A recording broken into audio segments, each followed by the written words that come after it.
ਕਰਨਾਲ ਦੀ ਨਾਚ ਮੰਡੀ ਵਿੱਚ 7 ਸਤੰਬਰ ਨੂੰ ਕਿਸਾਨਾਂ ਦੀ ਤਰਫੋਂ ਇੱਕ ਵੱਡੀ ਮਹਾਪੰਚਾਇਤ ਦਾ ਆਯੋਜਨ ਕੀਤਾ ਗਿਆ। ਕਿਸਾਨਾਂ ਨੇ ਸਪਸ਼ਟ ਐਲਾਨ ਕੀਤਾ ਹੈ ਕਿ ਜੇਕਰ ਸਰਕਾਰ ਨੇ ਉਹਨਾਂ ਦੀਆਂ ਮੰਗਾਂ ਨਾ ਮੰਨੀਆਂ ਤਾਂ ਜ਼ਿਲ੍ਹਾ ਸਕੱਤਰੇਤ ਦਾ ਘਿਰਾਓ ਕੀਤਾ ਜਾਵੇਗਾ। ਇਸ ਦੇ ਨਾਲ ਹੀ ਕਰਨਾਲ ਦੇ ਡਿਪਟੀ ਕਮਿਸ਼ਨਰ ਨੇ ਵੀ ਸਪਸ਼ਟ ਕਿਹਾ ਹੈ ਕਿ ਕਿਸੇ ਵੀ ਕੀਮਤ ਤੇ ਨਾ ਤਾਂ ਸੜਕ जाम ਕੀਤੀ ਜਾਵੇਗੀ ਅਤੇ ਨਾ ਹੀ ਜ਼ਿਲ੍ਹਾ ਸਕੱਤਰੇਤ ਦਾ ਘਿਰਾਓ ਕੀਤਾ ਜਾਵੇਗਾ। कि हमारे जिन भाइयों को लाठीचार्ज किया है लाठीचार्ज, उनको चोटें आई हैं, एक भाई शहीद हुआ है, उसमें जो दोषी अधिकारी हैं, चाहे उसमें एसडीएम है चाहे उसमें पुलिस अधिकारी हैं, उन सब के ऊपर मुकदमा दर्ज कर दिया जाए।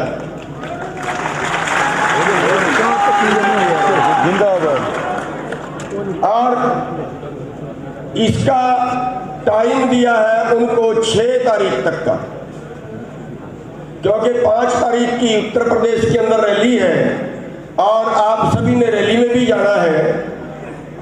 वहाँ पे बड़ी पंचायत देश की रखी गई है किसान मोर्चे की तरफ से, तो आप सभी ने उसमें भी जाना है। इसलिए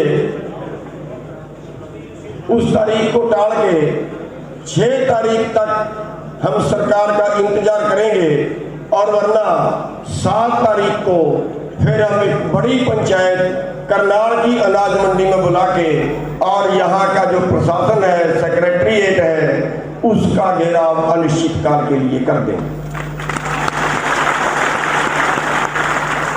इसके साथ साथ जो हमारा भाई शहीद हुआ है उसके लिए 25 लाख रुपया मुआवजा और उसके बेटे को नौकरी।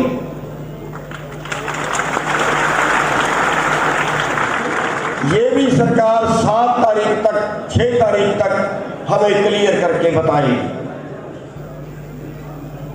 दूसरा फैसला, हरियाणा के सभी संगठन इकट्ठे होंगे, सभी संगठन इकट्ठे होके सभी संगठनों को इकट्ठा किया जाएगा। जैसे पंजाब वाले अपनी मीटिंग करते हैं, ऐसे ही हम भी अपनी अलग से मीटिंग करेंगे और संयुक्त मोर्चे के सामने अपनी बात रखेंगे कि संयुक्त मोर्चा कोई अगला जो कड़ा फैसला है, जो आंदोलन करना चाहूँगा सभी लोगों से, किसानों से, उनके समर्थकों से, कि कोई भी कानून को अपने हाथ में ना ले। सरकार अपने स्तर पे जो इस पे कार्रवाई बनती है वो कर रही है, और अगर कोई भी जीटी रोड बंद करने की बात करता है या सेक्रेटरीट को बंद करने की बात करता है तो ये अगेंस्ट द लॉ है, गैर कानूनी है और प्रशासन इसमें सख्ती से निपटेगा। किसी को भी कानून अपने हाथ में लेने की परमिशन नहीं दी जाएगी। ना तो हम रोड जाम होने देंगे और ना ही सेक्रेटरीट को कोई घेराव करने की या बंद करने की कोशिश करेगा वो होने देंगे, क्योंकि ये ऐसे ऑफिसर्स हैं, यहाँ पे जुडिशियल ऑफिसर्स भी हैं, एडमिनिस्ट्रेटिव ऑफिसर्स भी हैं और लोगों के दिन ब दिन के रोजाना के कार्य होते हैं। तो अगर कोई लोगों को कार्य करवाने में बाधा आएगी तो उसको सख्ती से निपटा जाए। जिला प्रशासन से इन जनरल जो लाठीचार्ज की घटना हुई उसके बारे में मेरे से रिपोर्ट मांगी है और उसका अध्ययन किया जा रहा है। उसके आधार पर रिपोर्ट जमा कराएंगे। एक बार उसका पूरा एनालिसिस करने के बाद ही स्थिति स्पष्ट हो जाएगी।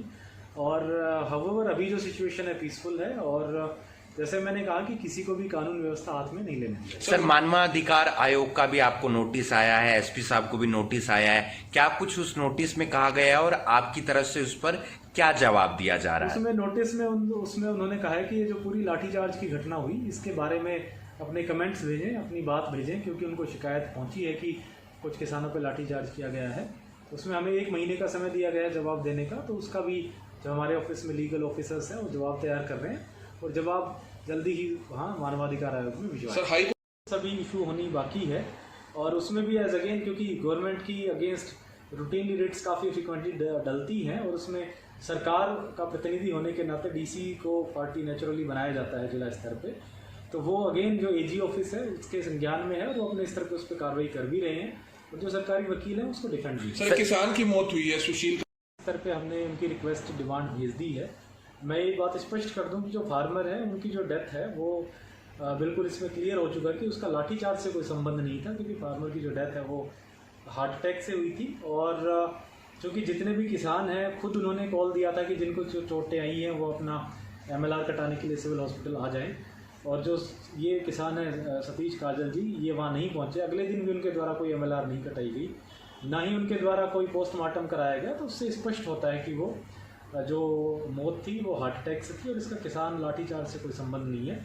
इसमें मैं ये बिल्कुल क्लियर करना चाहूँगा कि कोई भी चाहे हमारे मीडिया के साथी हो या कोई भी इंडिविजुअल हो, इस तरह की जो भ्रमात्मक बात है वो समाज में बिल्कुल ना है। बातचीत करते भी रहते हैं, अब भी हमारी बात चल रही है और हम कोशिश करेंगे उनको समझाएं कि भाई जो लोगों को सुविधाएं दी जाती हैं सेक्रेटरीट में, जुडिशल कॉम्प्लेक्स में, वहाँ उसमें व्यवधान ना डालें। अगर उनको प्रदर्शन करना है, उनको अपनी नाराज़गी जाहिर करनी है, तो स्वाभाविक है, संवैधानिक उनका अधिकार है और उनको उसके लिए बाकायदा जगह भी दी हुई है। बस्ताड़ा टोल प्लाजा पे रूटीनली वो अपना धरना कर भी रहे हैं, वहाँ पे धरना कर लें।